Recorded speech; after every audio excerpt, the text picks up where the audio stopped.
Alhamdulillahi Rabbil Alameen wassalatu wassalamu ala rasulihil amin wa ala alihi wa ashabihi ajma'in wa man tabi'ahum bi ihsanin ila yawmiddin amma ba'd. கண்ணியத்திற்குரிய அல்லாஹ்வின் நல்லடியார்களே, அல்ஹம்துலில்லாஹ் அல்லாஹ்வுடைய கிருபையினால் ரமதானுடைய மாதத்தை அடைந்து கிட்டத்தட்ட பாதி பகுதிகளை நிறைவு செய்து அதில் நோன்பு நோற்று இரவு தொழுகையை தொழக்கூடிய இந்த பாக்கியத்தில் எல்லாம் அல்லாஹ் நமக்கு கொடுத்தது ஆகப்பெரிய ஒரு அருள். இது அல்லாஹ்வுடைய ஆகப்பெரிய ஒரு நிஅமத். அல்ஹம்துலில்லாஹ். கண்ணியத்திற்குரியவர்களே, நாம் இன்ஷா அல்லாஹ் இன்றைய தினம் தௌபாவும் அதன் வழிமுறைகளும் என்ற தலைப்பு நம்ம கொடுத்துருக்குறாங்க. தௌபாவும் அதன் வழிமுறைகளும். ரைட். இப்போ தௌபா என்பது அடிப்படையில் என்ன அர்த்தம்? தௌபான தமிழில் என்ன சொல்லுவோம்? பாவ மன்னிப்பு இல்லையா? தௌபா என்பது பாவ மன்னிப்பு, அல்லாஹ்விடம் பாவத்திற்காக மன்னிப்பு தேடுதல், அல்லாஹ்விடம் திரும்புதல், மீளுதல், இந்த விஷயங்கள் எல்லாம் தௌபா என்ற விஷயங்களுக்குள்ளே உள்ளடங்கும். ரைட். முதலாவதாக பாவ மன்னிப்பை பற்றி தெரிந்து கொள்வதற்கு முன்னால் பாவத்தை பற்றி ஒரு சில விஷயங்கள், ஒன்று ரெண்டு செய்திகள். கணித்திற்குரியவர்களே, பாவம் என்பது மனிதனுடைய இயல்புகளிலே ஒன்று. ஏன்? அல்லாஹு தஆலா மனிதர்களை பாவத்தின் பக்கம் செல்லக்கூடியவனாக, அதன் பக்கம் தேட்டமுள்ளவனாக, அதன் பக்கம் ஆசையுள்ளவனாகத்தான் அல்லாஹ் தஆலா ஒரு இயல்பை வைத்திருக்கின்றார். மலக்குகள் பாவம் செய்வாங்களா? செய்வாங்களா? செய்ய மாட்டாங்களா? செய்ய மாட்டாங்க. ஏன்? அவங்களுக்கு அந்த இயல்பு இல்லை. அவங்களுடைய நேச்சரே அப்படி. அல்லாஹ் அவங்கள படைத்ததே அப்படிதான். அவங்க பாவம் செய்ய மாட்டாங்க. அல்லாஹ் என்ன சொல்றானோ அதை செஞ்சுட்டே இருப்பாங்க, அவ்வளவுதான். ஆனால் மனிதர்களுக்கு அல்லாஹ் தஆலா பாவம் செய்யக்கூடிய ஒரு இயல்பை படைத்திருக்கின்றான். சரிங்களா? அதைத்தான் அல்லாஹ்வுடைய தூதர் ஸல்லல்லாஹு அலைஹி வஸல்லம் சொல்றாங்க, குல்லு பனி ஆதம ஹதா. ஆதமுடைய மகன் ஒவ்வொருவனும் பாவம் செய்யக்கூடியவனே, பாவம் செய்யக்கூடியவனே. வ கைருல் ஹாத்திஈன் அத்தவ்வாபூன். அந்த பாவம் செய்பவர்களில் நல்லவர்கள், சிறந்தவர்கள் யார்? அத்தாயிபூன், தௌபா செய்து மீளக்கூடியவர்கள். அப்ப மனிதனுடைய இயல்பு, ஆதமுடைய மகன் மனிதனுடைய இயல்பு என்ன? இயல்பு என்ன? பாவம் செய்யக்கூடியதுதான். அதில் சிறந்தவர்கள் யார்? யார்? தௌபா செய்து மீளக்கூடியவர்கள் என்று அல்லாஹ்வுடைய தூதர் சொல்றாங்க. அதே போல இன்னொரு ஹதீஸ் பாருங்க, முஸ்லிமிலே வரக்கூடிய ஹதீஸ், வல்லதி நஃப்ஸி பியதிஹி. அல்லாஹ்வுடைய தூதர் சத்தியம் பண்ணி சொல்றாங்க, என்னுடைய உயிர் யாருடைய கைவசத்தில் இருக்கிறதோ அவன் மீது சத்தியமாக, லவ் லம் துதினிபு, நீங்கள் பாவம் செய்யவில்லை என்றால், நீங்க பாவம் செய்யவில்லை என்றால், லதஹபல்லாஹு பிக்கும், அல்லாஹ் உங்களை போக்கி விடுவான். அல்லாஹ் உங்களை போக்கிவிட்டு வலஜா பிகௌமின், இன்னொரு ஒரு கூட்டத்தை கொண்டு வருவான், இன்னொரு ஒரு படைப்பை கொண்டு வருவான். யுதுனிபூன், அவர்கள் பாவம் செய்வார்கள். ஃபயஸ்தக்ஃபிரூன் அல்லாஹ், அல்லாஹ்விடத்திலே தௌபா செய்வார்கள். ஃபயக்ஃபிரு லஹும், அல்லாஹ் அவர்களுக்காக அதை மன்னிப்பான். அப்ப நீங்க பாவம் செய்யலன்னு வைங்களேன், அல்லாஹ் உங்களை எல்லாம் போக்கிவிட்டு இன்னொரு கூட்டத்தை அல்லாஹ் கொண்டு வருவான். அவர்கள் பாவம் செய்வார்கள், தௌபா செய்வார்கள், அல்லாஹ் அவங்களை என்ன செய்வானா? மன்னிப்பானா. அப்ப இதுல இருந்து நமக்கு புரிய வரக்கூடிய விஷயம் என்ன? இந்த ரெண்டு ஹதீஸ்ல இருந்து என்ன விஷயம் புரியுது உங்களுக்கு? சொல்லுங்க. மனிதனுடைய இயல்பு என்னதான்? பாவம் செய்யக்கூடிய அந்த அடிப்படை தான். சரிங்களா? இப்ப மனிதனுடைய நேச்சர், அவனுடைய இயல்புகளில் ஒன்று பாவம் செய்யக்கூடியது. ரைட். அதே நேரத்தில் அல்லாஹ் தஆலா பாவ மன்னிப்பை, மனிதன் பாவம் செய்துவிட்டு தௌபா செய்தால் அல்லாஹ் பாவம் செய்துவிட்டு தௌபா செய்வதை விரும்புகிறான். அதாவது தௌபா செய்வதை விரும்புகிறான், பாவம் செய்வதை அல்லாஹ் தடுத்திருக்கிறான். ஆனா தௌபா செய்வதை அல்லாஹ் என்ன செய்யறான்? விரும்புகிறான். சரிங்களா?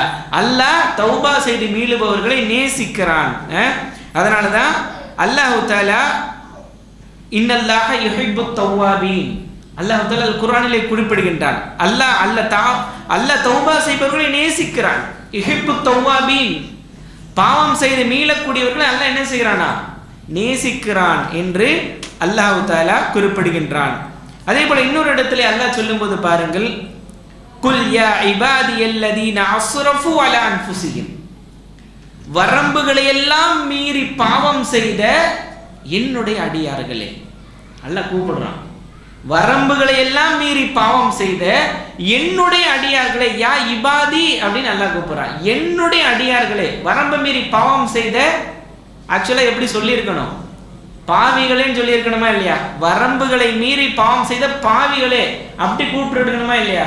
ஆனா அல்லாஹ் எப்படி கூப்பிடுறான், வரம்புகளை மீறி பாவம் செய்த என்னுடைய அடியார்களே,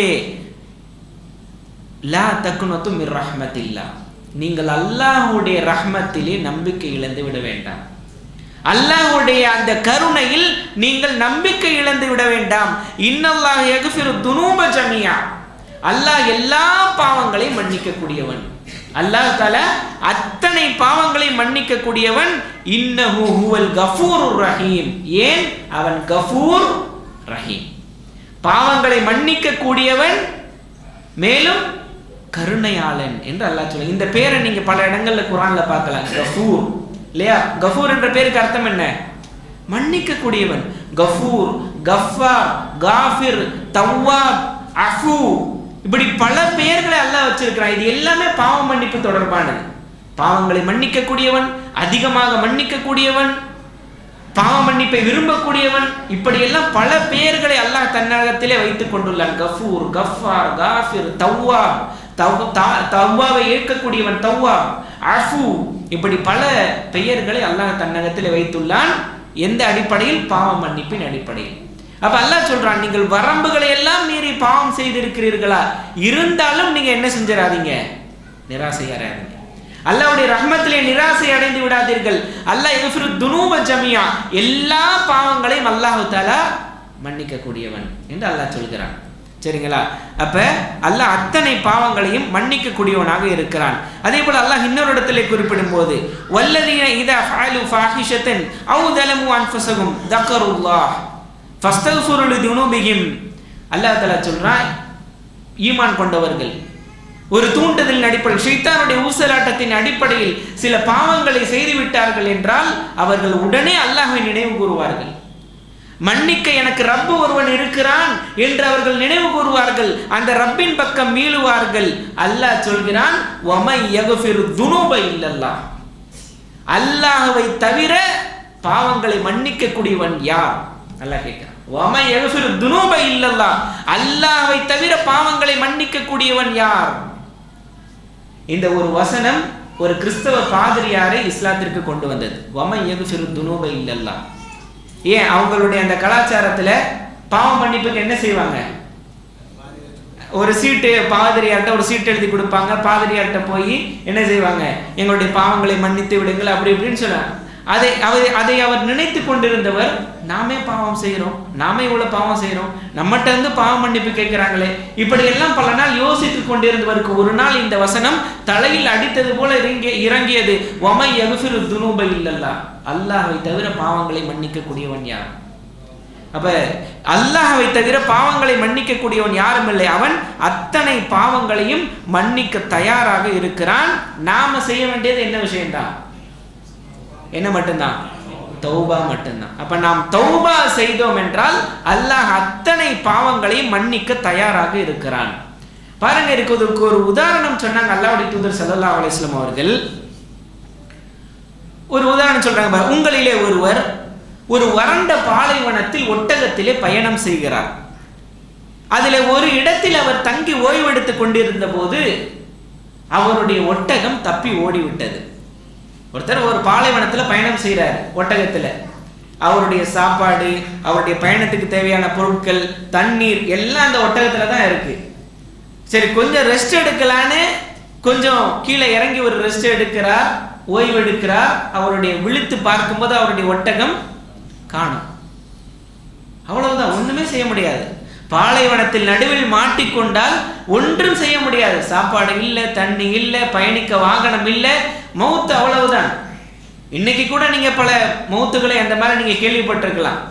அந்த சவுதி போன்ற பிரதேசங்கள்ல பெருங்கொண்ட பாலைவனத்தில் இன்று கூட ஜீப்பில் அது இதில் போகக்கூடியவர்கள் ஜிபிஎஸ் சிக்னல் கிடைக்காம, இல்லை பெட்ரோல் தீர்ந்து போய், இல்லை ஏதோ ஒரு வகையில் மாட்டிக்கொண்டு மரணித்தவர்கள் இன்று கூட இருக்கிறார்கள். அப்போ அன்னைக்கு சூழல் எப்படி இருந்திருக்கும்? பாலைவனத்தில் நடுவில் மாட்டிக்கொண்டார், வாகனம் இல்லை, உணவில்லை, எதுவும் இல்லை, மௌத் அவ்வளவுதான் என்று அவர் கவலைப்பட்டு கவலைப்பட்டு கவலைப்பட்டு ஒரு கட்டத்திலே மீண்டும் அயர்ந்து விடுகிறார். மீண்டும் கண் விழித்து பார்த்தால் அவருடைய ஒட்டகம் அவருடைய உணவோடும் பானத்தோடும் அவருக்கு அருகிலே வந்து நிற்கிறது. எப்படி இருக்கும்? போன உயிர் திரும்பி வந்த மாதிரி. அந்த சந்தோஷத்தில், அந்த சந்தோஷ மிகுதியில் அவர் சொல்கிறார், யா அல்லாஹ் அன்த அப்தி அன ரப்புக். ரப்பே, யா அல்லாஹ் நீ என்னுடைய அடிமை, நான் உன்னுடைய ரப்பு என்று சந்தோஷ மிகுதியில் சொல்லிவிடுகிறார். அவ்வளவு சந்தோஷம். என்ன வார்த்தை சொல்றோம்னே அவருக்கு தெரியல. அவன் நீ என்னுடைய அடிமை, நான் உன்னுடைய இறைவன் என்று மாற்றி சொல்றாரு. அவ்வளவு சந்தோஷம். அதுல என்ன வார்த்தை என்பதே புரியவில்லை. அப்ப எப்படி இருந்திருக்கும் அவருடைய நிலை? போன உயிர் திரும்பி வந்த மாதிரி. நபி ஸல்லல்லாஹு அலைஹி வஸல்லம் சொல்றாங்க, இந்த மனிதர் படக்கூடிய சந்தோஷத்தை விட ஒரு அடியான் பாவம் செய்துவிட்டு தன்னிடம் திரும்பும் போது அல்லாஹ் மிக பெரும் சந்தோஷம் அடைகிறான். ஒரு அடியான் பாவம் செய்து விடுகிறான், அல்லாஹ்வுக்கு மாறு செய்து விடுகிறான், அல்லாஹ்வுடைய கட்டளைகளை மீறி விடுகிறான்.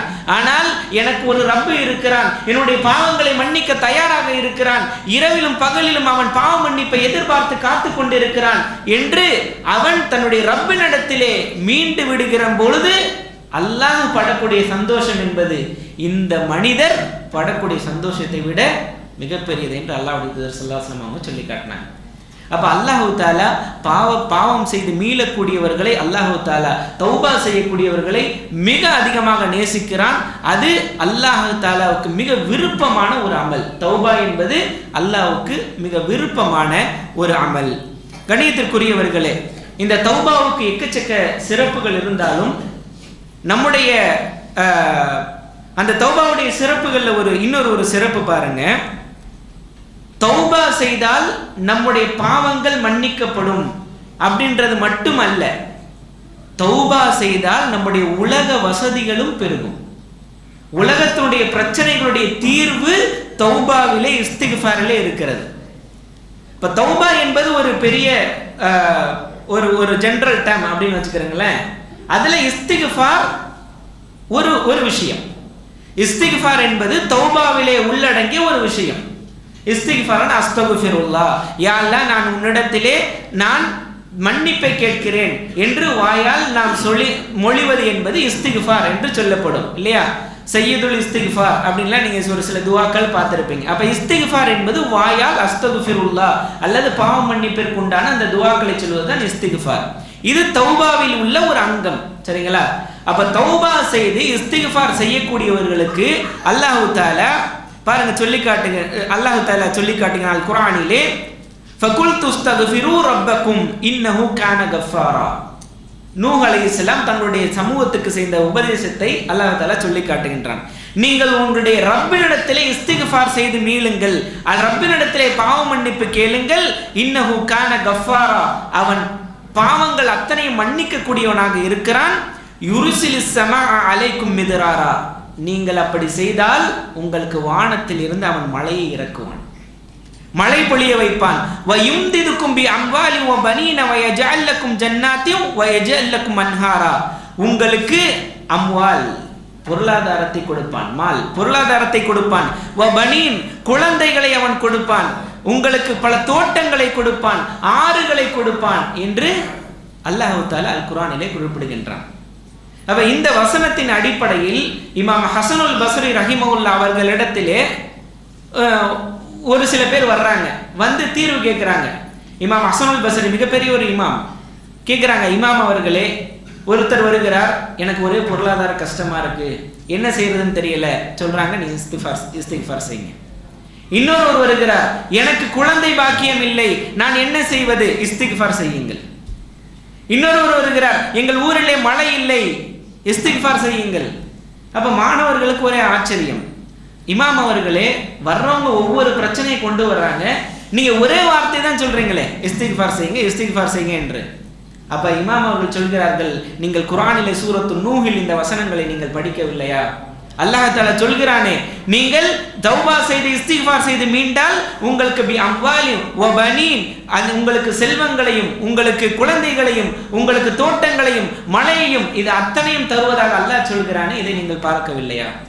அப்ப தௌபா இஸ்திக்ஃபாரில் இவ்வளவு பெரிய விஷயங்கள் உள்ளது. நம்முடைய பொருளாதார கஷ்டத்திற்கும் நம்முடைய கவலைகளுக்கும் குழந்தை இல்லாத விஷயங்களுக்கும் அல்லது பஞ்சம் ஏற்படக்கூடிய சூழலுக்கும் இது அத்தனைக்கும் தீர்வு எங்க இருக்கு? தௌபா இஸ்திக்ஃபாரிலே இருக்கிறது. அப்ப நாம் இந்த இஸ்திக்ஃபாரை ரொம்ப லேசான, இஸ்திக்ஃபார் என்பது ரொம்ப லேசான ஒரு அமல். அஸ்தக்ஃபிருல்லாஹ் அஸ்தக்ஃபிருல்லாஹ் என்று வாயால் நீங்க வாகனம் ஓட்டும் போது சொல்லலாம், சாதாரணமாக நீங்கள் சமைத்து கொண்டிருக்கும் போது சொல்லலாம், நீங்கள் உங்கள் வேலைகள் ஈடுபட்டு இருக்கும் போது சொல்லலாம். ஏதாவது செலவாக போதா? ஏதாவது செலவாக போதா? ஒன்றும் இல்லை. அப்ப அஸ்தக்ஃபிருல்லாஹ் என்று சொல்லக்கூடிய இந்த வார்த்தை மிக அல்லாஹ்வுக்கு விருப்பமான ஒரு வார்த்தை. அதன் மூலமாக உலக வசதிகள் உலக பிரச்சனைகள் நமக்கு நீங்கும், உலக வசதிகள் பெருகும். இந்த மாதிரி தௌபாவுடைய இஸ்திக்ஃபாருடைய சிறப்புகள் நிறைய இருந்தாலும் நம்முடைய தலைப்பு என்பது தௌபாவும் அதன் வழிமுறைகளும். அப்ப வழிமுறைகள் என்ன அப்படின்னு ஒரு சில விஷயங்கள் சொல்லணும் இல்லையா? அப்ப தௌபாவுடைய வழிமுறைகள். கண்ணியத்திற்குரியவர்களே, தௌபா எப்படி செய்வது? தௌபா எப்படி செய்வது என்றால், நாம் செய்யக்கூடிய பாவங்கள் 2 வகையாக இருக்கிறது. முதல் வகையான பாவங்கள் அல்லாஹ்வுடைய உரிமைகளிலே, ஹுக்கூக்குல்லாஹ் என்று சொல்வார்கள், அல்லாஹ்வுடைய உரிமைகளில் நிகழக்கூடிய பாவங்கள். உதாரணமாக தொழுகையை விடுவது, நோன்பை விடுவது, ஜக்காத்தை கொடுக்காமல் இருப்பது, அல்லது ஒரு மது அருந்துவது, இசை சினிமா இது போன்ற விஷயங்களில் ஈடுபடுவது, விபச்சாரத்தில் ஈடுபடுவது, இதெல்லாம் ஹுக்கூக்குல்லாஹ், அல்லாஹ்வுடைய உரிமைகளில் அல்லாஹ் தடுத்த விஷயங்களில் ஒருவர் பாவம் செய்து விடுவது. இது ஒரு பகுதி. இன்னொரு பகுதி இருக்கு, ஹுக்கூக்குல் இபாத், ஹுக்கூக்குன் நாஸ், மனிதர்களுக்கு கொடுக்க வேண்டிய உரிமைகளில் பாவம் செய்வது. அப்ப அல்லாஹ்வுக்கு செய்ய வேண்டிய உரிமைகளில் ஒருவர் பாவம் செய்தால் அதற்கு 3 கண்டிஷன் இருக்கணும் தௌபாவுக்கு. மனிதர்களுக்கு செய்ய வேண்டிய விஷயங்களில் ஒருவர் பாவம் செய்தால் அதற்கு 4 கண்டிஷன் இருக்கணும் தௌபாவுக்கு. சரி, என்ன அது? எக்ஸ்ட்ரா 1 தான். இதுல 3 ரெண்டுலையுமே ஒன்னா தான் இருக்கும், எக்ஸ்ட்ரா 1 மனிதர்களுக்கு செய்ய வேண்டிய விஷயங்கள்ல வரும். சரி, என்ன அது? அல்லாஹ்வுடைய உரிமைகளில் ஒருவர் பாவம் செய்து விட்டால், உதாரணத்துக்கு என்னெல்லாம் சொன்னேன் சொல்லுங்களேன் பாப்போம். தொழுகையில மிஸ் பண்றது, ஜக்காத் கடமையான ஜக்காத்தை கொடுக்காம இருப்பது, நோன்புல குறைவிடுறது, அல்லாஹ் தடுத்த சினிமா, ஆடல் பாடல் அல்லது தவறான படங்கள் அல்லது இது போன்ற விஷயங்கள், இசை இது போன்ற விஷயங்கள்ல பாவம் செய்யறது. அப்ப இதற்கு தௌபா எப்படி செய்ய வேண்டும்? இதற்கு எத்தனை கண்டிஷன் சொன்னோம்? 3 கண்டிஷன். முதலாவது கண்டிஷன், முதலாவது நிபந்தனை என்னவென்றால், அவரிடத்தில் நிகழ்ந்த பாவத்திற்கு அவர் உளப்பூர்வமாக வருந்த வேண்டும். முதலாவது நிபந்தனை என்ன? உளப்பூர்வமாக வருந்துதல். கடந்த காலத்தில் அவரிடத்தில் நிகழ்ந்த பாவங்களுக்கு உளப்பூர்வமான வருத்தம் அவரிடத்திலே இருக்க வேண்டும்.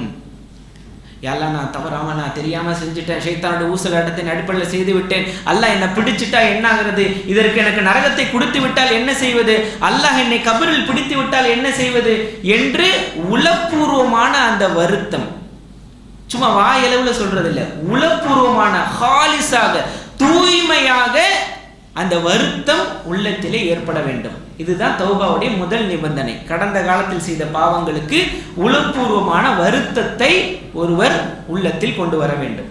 முதலாவது விஷயம். ரெண்டாவது, இப்ப நிகழ்காலத்துல கடந்த காலத்துல செய்வதற்கு வருந்துறார், முதல் விஷயம். ரெண்டாவது, நிகழ்காலத்துல கரண்ட்ல அவர்கிட்ட அந்த பாவம் இருந்தால் அந்த பாவத்தை உடனே விட்டுவிட வேண்டும். இப்ப அந்த பாவம் இருந்தால் உடனே விட்டுவிட வேண்டும். உதாரணத்துக்கு, ஒருவர் சினிமா, இசை இது போன்ற விஷயங்கள்ல ஈடுபட்டிருக்கிறார், இதற்கு தௌபா செய்யணும்னு நினைக்கிறார். முதல்ல என்ன செய்யணும்? முதல் நிபந்தனை என்ன? உளப்பூர்வமா வருந்தணும். ரெண்டாவது நிபந்தனை, நிகழ்காலத்துல இப்ப கரண்டா அந்த விஷயத்தை முதல்ல அவர் விட்டுறணும். அந்த மாதிரி விஷயங்கள் போன்ல இருந்துச்சா, சினிமா ஏதோ ஒரு விஷயங்கள் தவறான விஷயங்கள், அதெல்லாம் முதல்ல டெலீட் பண்ணணும். அதே போல இப்ப ஒருத்தர் கடமையான ஜக்காத்தை நிறைவேற்றாமல் தௌபா செய்கிறார், முதல்ல அந்த ஜக்காத் எவ்வளவோ அதை கணக்கு பார்த்து முடிச்சிடணும், அதை கொடுத்துடணும். இதே போல ஒருத்தர் வட்டியில் ஈடுபட்டு தௌபா செய்கிறார், அந்த வட்டிக்குண்டான அந்த விஷயத்தை தன்னால் இப்போது முடிகிறதா உடனே அதை முடித்து விட வேண்டும். அப்ப நிகழ்காலத்துல என்ன அவரிடத்துல அந்த பாவம் இருக்கிறதோ அதை விட்டு விட வேண்டும். அந்த பாவத்தை வச்சுக்கிட்டே தௌபா செய்யக்கூடாது. பாவத்தை வச்சுக்கிட்டே எல்லா விஷயங்களும் செஞ்ச பாவங்கள்லாம் கையில இருக்கு, அத்தனையும் தயாராக இருக்கிறது, அதை வச்சுக்கிட்டே தௌபா செய்ய கூடாது. சரிங்களா? அதை தற்போது முடித்து விடக்கூடிய சூழல் இருந்தால் உடனே அதை முடித்து விட வேண்டும். சரிங்களா? அப்ப நிகழ்காலத்தில் அந்த பாவத்தை விட்டு வெளியே வர வேண்டும். மூன்றாவது நிபந்தனை, எதிர்காலத்தில் முதல்ல கடந்த காலத்துல செஞ்சதுக்கு என்னது வருத்தம், ரெண்டாவது நிகழ்காலத்துல விட்டுறணும், மூணாவது எதிர்காலத்தில் இனிமேல் அந்த பாவத்தின் பக்கமே போக மாட்டேன் என்ற உறுதியான எண்ணம். அல்லாஹ்வுக்கு உறுதி கொடுத்தல். இனிமேல் யா அல்லாஹ் இந்த பாவத்தின் பக்கம் நான் போகவே மாட்டேன், நான் செல்லவே மாட்டேன் என்று அல்லாஹ்வுக்கு உறுதியாக உறுதி கொடுக்க வேண்டும். உறுதியான எண்ணம் கொடுக்க வேண்டும். சரிங்களா? சும்மா மனசளவுல சொல்ற உறுதி இல்லை, அதாவது வாயளவுல சொல்ற உறுதி இல்லை, உள்ளத்தால் ஏற்படக்கூடிய உறுதி. உதாரணத்துக்கு ஒருத்தர் சினிமா பார்க்குறேன்னு வைங்களேன், கடந்த காலத்தில் பார்த்துறதுக்கு வருந்துறாரு, ஆனால் என்ன செய்யக்கூடாது, 2 நாள் கழிச்சு ஒரு படம் ரிலீஸ் ஆகுது அதை மட்டும் பார்த்துக்குருவோம், அப்படி தௌபா செய்யலாமா? அப்படி தௌபா செய்யக்கூடாது. எதிர்காலத்தில் இனி இந்த பாவத்தின் பக்கம் நான் போகவே மாட்டேன் என்ற உறுதியோடு ஒருவர் தௌபாவில் ஈடுபட வேண்டும். அது தௌபாவுடைய மூன்றாவது நிபந்தனை. எந்த அளவுக்கு அந்த உறுதி இருக்க வேண்டும் என்றால், மாட்டினுடைய மடியில் கறந்த பால் மீண்டும் மடிக்குள்ள போகுமா? மீண்டும் மடிக்குள்ள போகுமா? போகாது. அந்த மாதிரி உறுதி இருக்கணும். மாட்டினுடைய மடியில் இருந்து கறந்த பால் எப்படி மீண்டும் போகாதோ அது போல் நான் இனிமேல் இந்த பாவத்தின் பக்கம் போகவே மாட்டேன். தொழுகையை மிஸ் பண்ணிட்டேன், யாரெல்லாம் இனிமே மிஸ் பண்ணவே மாட்டேன், இனிமேல் நான் விடவே மாட்டேன். ஜக்காத்துல குறை வைத்து விட்டேன், யாரெல்லாம் இனிமேல் நான் ஜக்காத்தில் குறை வைக்கவே மாட்டேன்.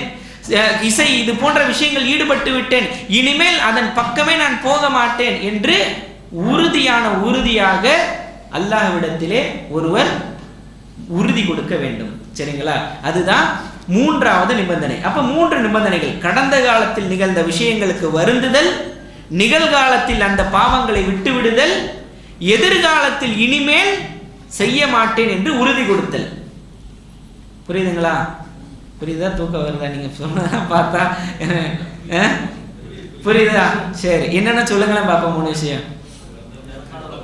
கடந்த காலத்துல நிகழ்ந்ததுக்கு வருந்துதல், ரைட். அப்புறம் நிகழ்காலத்தில் அந்த பாவத்தை விட்டு விடுதல், ரைட். அப்புறம் எதிர்காலத்தில் இனிமேல் அந்த பாவத்தை செய்யவே மாட்டேன் என்று உறுதி கொடுத்தல், ரைட். அல்ஹம்துலில்லாஹ். இது அல்லாஹ்வுடைய ஹக்குகளில், ஹுக்கூக்குல்லா, அல்லாஹ்வுடைய ஹக்குகளில் நிகழ்ந்த பாவத்திற்கு இந்த 3 நிபந்தனைகள். சரிங்களா? பாவத்துடைய வகைகள்ல 2வது வகை என்ன சொன்னோம்? ஹுக்கூக்குன் நாஸ், மனிதர்களுக்கு செய்ய வேண்டிய கடமைகளில், அவர்களுக்கு செய்ய வேண்டிய உரிமைகளில் நிகழ்ந்த பாவங்கள். இது ஆக டேஞ்சர், இது ரொம்ப டேஞ்சர். மனிதர்களுக்கு செய்ய வேண்டிய உரிமைகளில் நிகழ்ந்த பாவங்கள் என்பது ஆகப்பெரிய மோசமான விளைவுகளை ஏற்படுத்தக்கூடியது. ஏன்? அவன் மன்னிக்காத வரை எல்லாம் மன்னிக்க மாட்டான். மனிதர்களுக்கு செய்ய வேண்டிய பாவங்கள்ல ஒருவர் தவறிழைத்து விட்டால் அந்த மனிதன் மன்னிக்காத வரை அல்லாஹ் மன்னிக்க மாட்டான். நீங்க எவ்வளவு இந்த 3 நிபந்தனைகளோட எவ்வளவு தௌபா செய்தாலும் அவனுடைய மன்னிப்பு அல்லது அவன் மன்னிக்கும் அளவிலான நம்முடைய அந்த வருத்தம் அவனிடத்திலே வெளிப்பட்டு இருக்க வேண்டும். சரிங்களா? ரைட். அப்ப சரி, அந்த ஹுக்கூக்குன் நாஸுக்கு போறதுக்கு முன்னாடி ஒருவர் ஹுக்கூக்குல்லா இந்த விஷயங்கள்ல தௌபா செஞ்சிட்டார், 3 விஷயத்துல தௌபா செஞ்சிட்டார். இப்ப எதிர்காலத்துல அவர் என்ன செய்யக்கூடாது? அந்த பாவத்தின் பக்கம் போகவே கூடாது. தப்பி தவறி மறுபடியும் போயிட்டாருன்னா என்ன செய்யறது? அப்படி நிறைய பேருக்கு ஏற்பட்டிருக்கலாம் இல்லையா?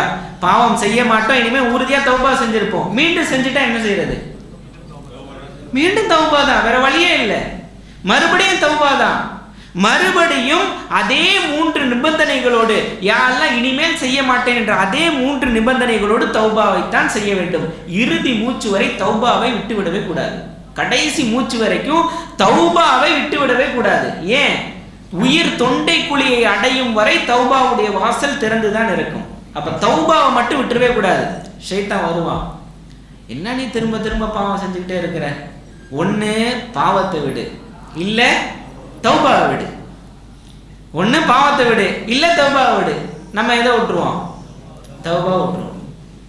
இது நம்ம என்னவோ மலக்கு சொல்ற மாதிரி நினைச்சுக்கிட்டு இருப்போம். என்ன அல்லாஹ்வை ஏமாத்த பாக்குறியா, நீ அல்லாஹ்வை ஏமாத்த பாக்குறியா, ஒண்ணு பாவத்தை விடு இல்ல தௌபாவை விடு. இது மலக்கு சொல்றதெல்லாம் இல்ல, இது யார் சொல்றது? ஷைத்தான் சொல்றது. ஒருவன் பாவம் செய்து கொண்டே இருந்து இறுதி வரை அவன் தௌபாவில் இருந்தாலும் அவன் ஹைரில் இருக்கிறான், அவன் ஹைரில் இருக்கிறான். ஒருவன் பாவத்தை செய்துவிட்டு தௌபா செய்யாமல் விட்டு விட்டான் என்றால் அவன் மிகப்பெரிய பாதிப்பில் இருக்கிறான். அப்ப இது ஷைத்தானுடைய வஸ்வாஸ், அதில் விழுந்து விடக்கூடாது.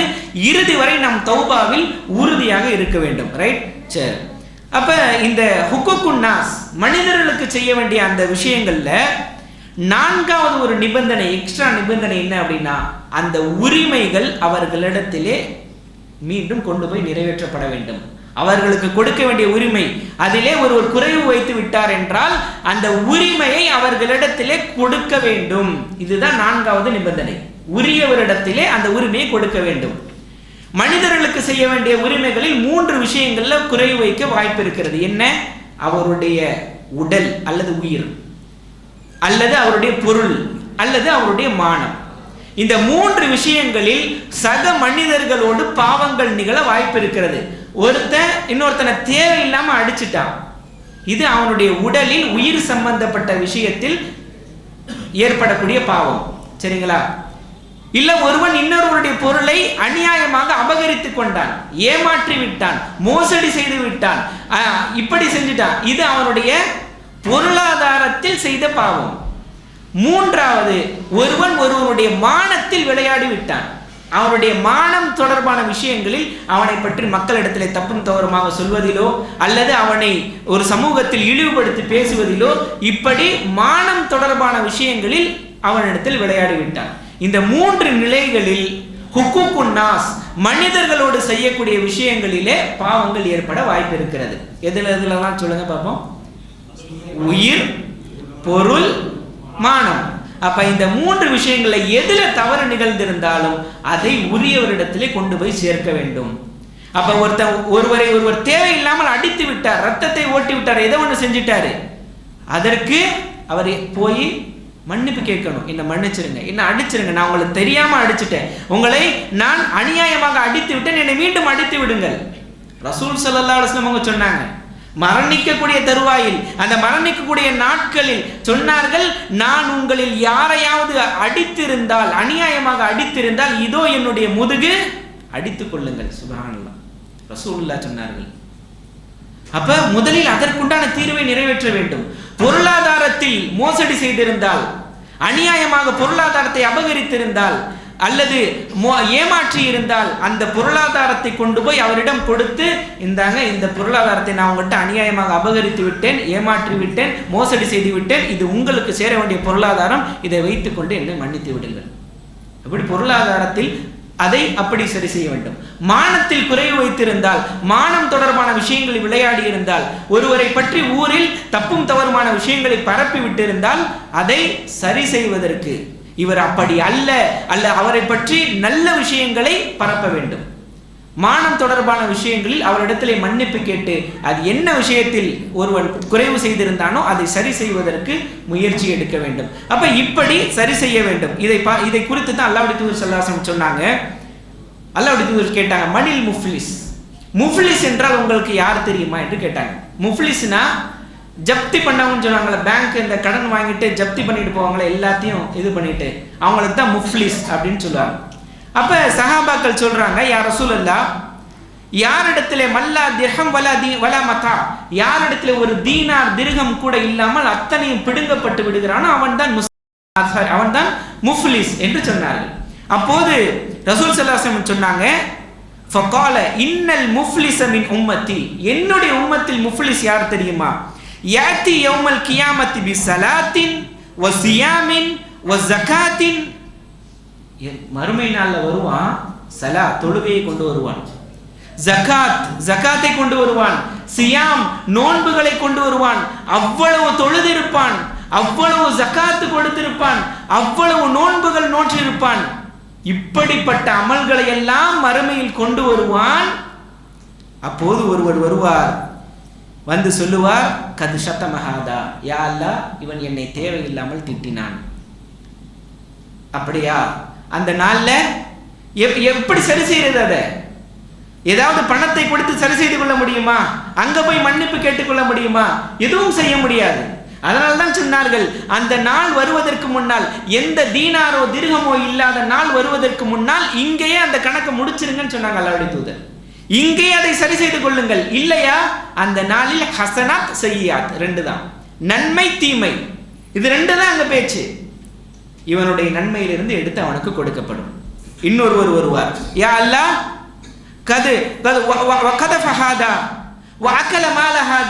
இவன் என்னுடைய பொருளாதாரத்தை அநியாயமாக அபகரித்துக் கொண்டான், ஏமாற்றி விட்டான், மோசடி செய்து விட்டான். அப்படியா, இந்தாங்க நன்மை. அது இன்னொருவர் வருவார், யா அல்லாஹ் ஷஃபக தமஹாதா, என்னுடைய ரத்தத்தை இவன் அநியாயமாக ஓட்டினான். அப்படியா, இந்தாங்க நன்மை. எந்த பாவமோ அந்த பாவத்திற்கு தகுந்தாற் போல நன்மை பைசல் பண்ணப்பட்டு கொண்டே இருக்கும். சரிங்களா? ஒரு கட்டத்தில் அத்தனை நன்மைகளும் தீர்ந்துவிடும், அத்தனை நன்மைகளும் தீர்ந்துவிடும். அதிலே என்ன செய்யப்படும்? ஃபனியத்தை ஹசனாத், அவனுடைய நன்மைகள் எல்லாம் தீர்ந்து விட்ட பின்னால் கபுல யுகுதா அலைஹி, அவனுக்கு இன்னும் கணக்கு தீர்க்கப்படாது, இன்னும் ஆள் வந்துகிட்டே இருக்கும். அதுக்கு முன்னாடி நன்மை தீர்ந்து போய்விடும். அதிலே மறுபடியும் வரக்கூடிய நபர்களுக்கு என்ன செய்யறது? நன்மை இல்லை, என்ன செய்யறது? யார் வர்றாங்களோ அவங்களுடைய பாவத்தை எடுத்து இவர் மேல போடப்படும். பாவத்தை ஆள் வந்து கொண்டே இருப்பார்கள், அவர்களுடைய பாவம் எடுத்து இவர் மீது போடப்படும். கடைசியில் தொழுகை, ஜகாத், நோன்பு என்று அத்தனை நன்மைகள் கொண்டு வந்தவருடைய நன்மைகள் எல்லாம் தீர்ந்து பாவத்தை சுமைந்து கொண்டு ஃபதுரிஹத் அலைஹி சும்ம துரிஹ ஃபின்னார், நரகத்திலே தூக்கி எறியப்படுவான். எப்படிப்பட்டவன்? மிக பெரும் நன்மைகளை கொண்டு வந்தவன். எதெல்லாம் கொண்டு வந்திருக்கிறாரு? தொழுகை, ஜகாத், நோன்பு, இப்படி அத்தனை நன்மைகளையும் கொண்டு வந்தார். மலை போல குவித்து கொண்டு வந்தார். ஆனால் இப்ப எங்க போறாரு? நரகத்துக்கு போனார்.